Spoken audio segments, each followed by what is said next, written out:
We are now 255 days away from the midterms, and the president's signature economic policy took a major hit today. The Supreme Court struck down most of the president's sweeping tariffs. In a 6-3 decision, Chief Justice John Roberts wrote that Trump, quote, must identify clear congressional authorization to exercise it. But the president vowed to work around the ruling without Congress, calling the justices in the majority a disgrace to our nation and announcing a new 10% global tariff. Watch this.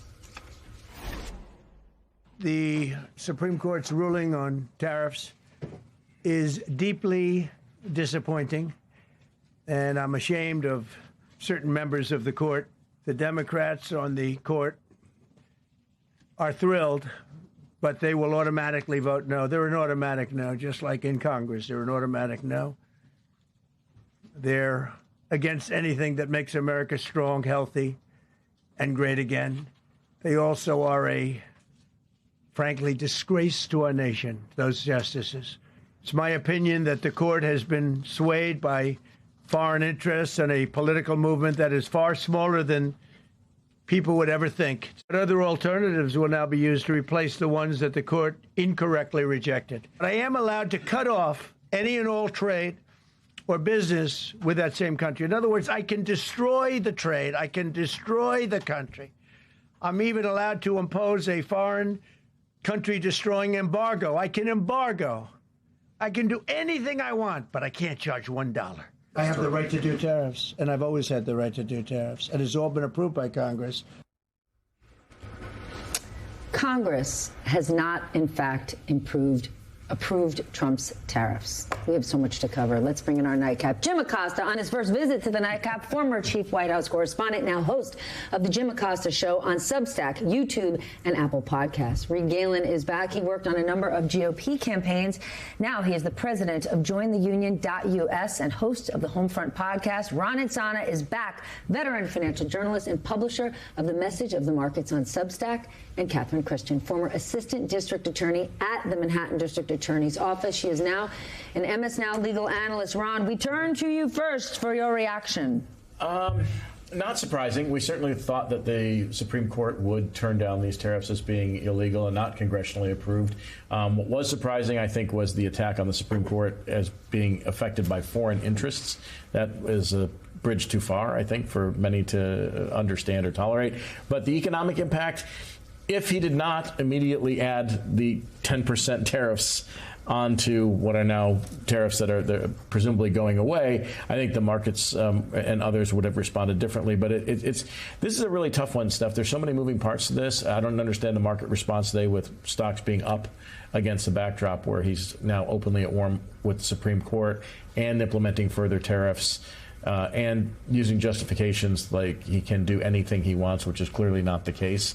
That, to me, in past periods would have sparked a market sell-off and didn't. So, to be honest, I'm quite confused by market action today, not confused by what the Supreme Court did. And I am concerned that the imposition of new tariffs is going to keep inflation high, it's going to weaken the economy further, and not have any beneficial effect whatsoever. But Ron, also weigh down businesses. Yeah, right. Of course. Yesterday, I met with a number of CEOs and we were talking tariffs, and they basically said whether we have tariffs or not isn't the issue. Is that every day it's a different picture. They're on Tuesday, they're off on Wednesday, right. They're tripled on Friday, and you cannot run a business big or small, or it occupies all of your intellectual capital and your time dealing with that. So the president immediately turning around and saying, "I'm going to put these tariffs on whether you like it or not."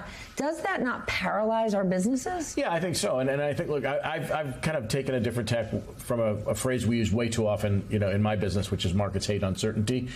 This is unpredictability, and it's an order of magnitude larger than uncertainty. And I think whether or not the stock market goes up or down, from a business perspective, small and large, they're having trouble trying to deal with this. Some of it's been passed on to the consumer. As we discussed last night, the New York Federal Reserve noted that 90% of the costs of these tariffs have been passed on to both American businesses and consumers. Foreign countries and companies are not paying those bills. We are. And so that means slightly higher inflation, potentially slightly slower growth, low hire, low fire economy, and we're kind of back where we started, given that he imposed new tariffs as soon as the Supreme Court overturned the old ones. So the assumption, or the legal assumption, is now that these have been ruled unconstitutional, the government's going to have to give that money back, right? But Treasury Secretary Scott Bessent was asked about it, and here's what he said. Well, it's going to be a food fight going after $175 billion in it. So I got a feeling the American people won't see it. Yeah. What do you make of that? Well, he's probably telling the truth. I mean, Senator Warren said, there's really no legal mechanism for these tariffs, for people to get refunded. What about the businesses get refunded? Now, it's interesting, the Court of International Trade, where the initial decision was, did set up a mechanism. I think it's going to be unwieldy and it's going to be bombarded, where you can apply, you have to fill out forms, show how you've been impacted, and seek redress. But that, you can just imagine how it's going to be so inundated and flooded with that. And then on top of that, you now have the president saying today, well, I'm going to still keep doing it anyway. I heard someone else today say it's sort of like whack-a-mole. It's like, okay, you don't like that? I'll do it this way. I'll do it this way. So he has clearly, the president, decided he doesn't care what the Supreme Court says. I mean, he's shown utter disrespect for them today and the things that he said about them. But just because he disrespected them doesn't mean that the rule of law doesn't work. But if there isn't a mechanism for the money to come back, what does that tell the world? We don't have rules here? We don't have laws? Well, there is a mechanism, but my point is, if the president keeps saying, okay, I'm going to do tariffs, 150 days are over, okay, I'll try another mechanism. I'll try another mechanism. Yeah. I think the president missed these episodes of Schoolhouse Rock that explained how the Constitution worked. The train has gone off the tracks at Conjunction Junction, I think, here. Listen, to Ron's point about Trump going after the Supreme Court justices, isn't this another example of projection? Yeah. It's every accusation is a confession or a projection. He's the one who is swayed by foreign interests, Vladimir Putin among them. But the rule of law is the rule of law, and he's going to have to deal with the consequences of this decision.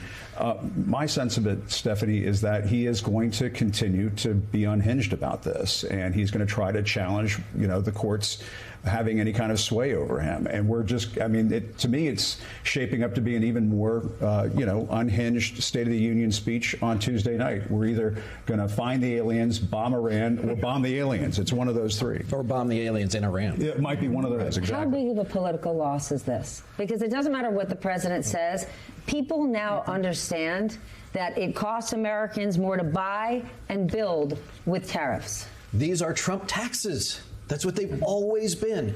The Supreme Court said the Trump taxes are illegal. And what was the first thing he did? He said, don't worry about it. I'm going to make sure these taxes on you, the consumer, stay high. And Bessent said, what did he say? Oh, we're going to get rid of the tariffs.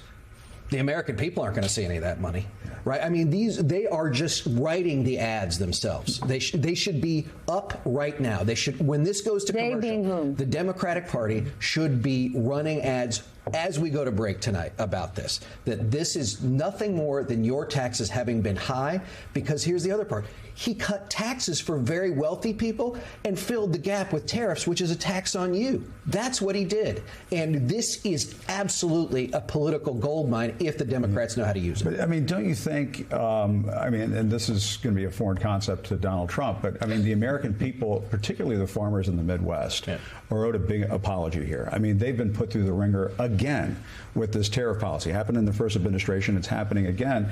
And as for the markets, it seems to me, and I'm no, business analyst or anything of the sort, but it seems to me this is baked in. Down on Wall Street. This is not, Trump always chickens out. This is Trump always crashes out. And I think they've just made this decision down on Wall Street that, this guy's going to do his thing and, we're just going to keep whistling past the graveyard. But the thing, Ron, is Wall Street forever was like, oh, don't listen to what he says, listen to what he does. He's doing it. Yeah. And I'm at a loss to explain today's action, right, with the market. Dow was up 200. That's why I like to ask you the question over and over. Yeah, I know. Yeah, but I do agree with Jim. To a certain extent, look, there are other factors, obviously, that influence stock prices, corporate earnings, and the level of interest rates. We had conflicting economic data come out this morning. GDP was weaker than we thought. Inflation was higher than we thought. Again, for a day like like today, you would think the market would have sold off immediately after the president said that he was going to reinstitute these Section 122 tariffs at 10% across the board, all countries. And that didn't really make anybody blink. And so that part I don't understand. There's, going forward, I think he will have to deal with an economy that is, one, not growing 15%, as he said it was going to this year, that the tariffs are going to keep prices elevated. They're going to offset whatever larger tax refunds that people are getting this year. It's supposed to be $1,000 more this year. You're paying $1,000 more because of the tariffs. So it's a wash. And so I think from an economic perspective, he's backing himself into a corner that he ultimately by the midterms is not going to be able to get out of. See, big investors I spoke to today, beyond it being a net positive that, hey, maybe businesses are going to get money back, they like the idea that despite the fact that this Supreme Court has been deferential to the president on a lot of things, they're actually standing up to him. What do you make of that part of it? And even Neil Gorsuch's specific opinion. That's the reason I believe the president was so angry, because you had 6 that are supposed to be the Republican judges not going his way. And he was particularly angry at Gorsuch and Barrett. I believe he said that this is a ridiculous statement. They're an embarrassment to their families. He said that about those 2 justices. Gorsuch's opinion was very telling. He gave a history lesson. Basically, he was educating the public, and I think that was his intent, on, separation of powers. This is what Congress is for. This is the judicial branch. This is the president. We didn't want kings. That's why we had the Constitution the way it was written out. He even, and I think, and I don't know him personally, but I think when he states that the process, the congressional process, the nation can tap the combined wisdom of the people's elected representatives, not just that of one faction or man. So he's saying, you may not like this decision, but there's a reason why we have a Congress, and it's because everyone picks these people, like it or not, you voted for them, and not just one person, a king, deciding this is what I'm going to do. I think that's what made, I doubt that the president read the decision, but I think that's what made him so angry, that you had Barrett and Gorsuch and Roberts saying, you don't have the authority to do this, Mr. President. And they were not his lapdogs. He referred to other justices as being lapdogs of, the liberals and foreign interests. But because these 6, and particularly Barrett and Gorsuch, were not lapdogs to the president, that's why you saw the anger today. But maybe that's it. If monster? If the No Kings movement had a manifesto, who would have thunk it? Neil Gorsuch wrote it. Yeah.